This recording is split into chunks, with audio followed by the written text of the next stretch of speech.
Today, let us study an important topic in aircraft propulsion, that is velocity triangles. The velocity triangles are basically defined for axial compressors, axial turbine, and centrifugal compressor. Today, we will see how an velocity triangle is drawn for axial compressor. So, basically, the purpose of compressor is to increase the pressure.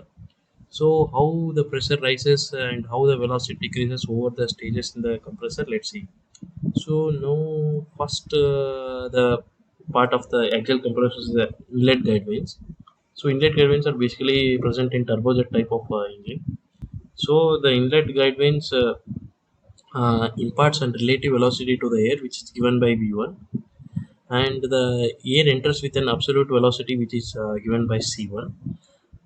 Later, the air enters into the rotor.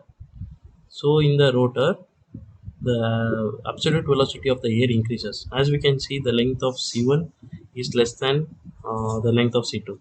So this happens because rotor, since being a rotating part, imparts an angular momentum to the air.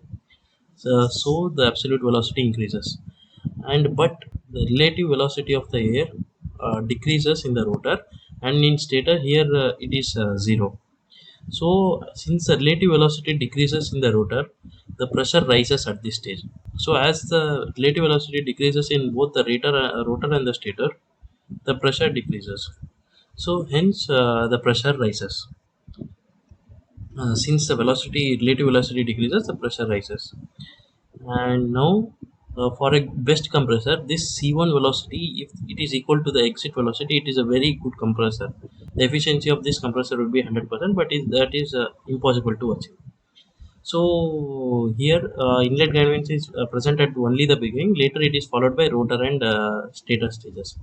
So this is how the velocity triangle looks for an axial compressor.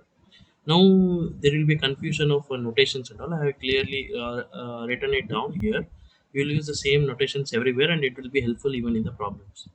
So as we can see, there will be a confusion: where will the absolute velocity come, where will the relative velocity come, where will the world velocity come. So here I will give a simple logic that here whenever air angle comes, it will be associated with absolute velocity, which is the original velocity, and another one is a square velocity, which is given by cw1. Okay, and other remaining part, the relative angle, which is the relative blade angle, which is given by beta. So this blade angle, whenever beta comes, it is associated with relative velocity and ct1, which is tangential velocity. As we can see here also, wherever beta comes, it is associated with relative velocity and tangential velocity. Wherever absolute velocity comes, it is associated with air angle, and it is associated with sphere velocity. So now let's move on how to derive work done from this velocity triangle. So the work done by the compressor is given by this formula, which is W is equal to U C omega 2 minus C omega 1. So from diagram we know that U1 is the summation of CT1 plus CW1, and U2 is the summation of these both. And here we consider that U1 is equal to U2 from the figure. Next, from figure, we get to know that tan alpha 1 is CW1 by CA1, and tan beta 1 is CT1 by CA1. So, it is the same cases at the rotor exit too. So, now here in this also we consider the axial velocity CA to be same.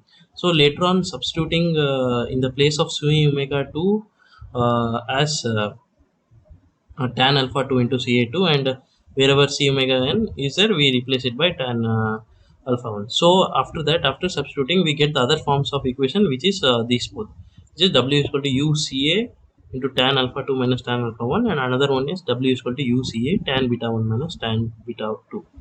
So next we will go on to a problem where we can apply how to draw this velocity triangle.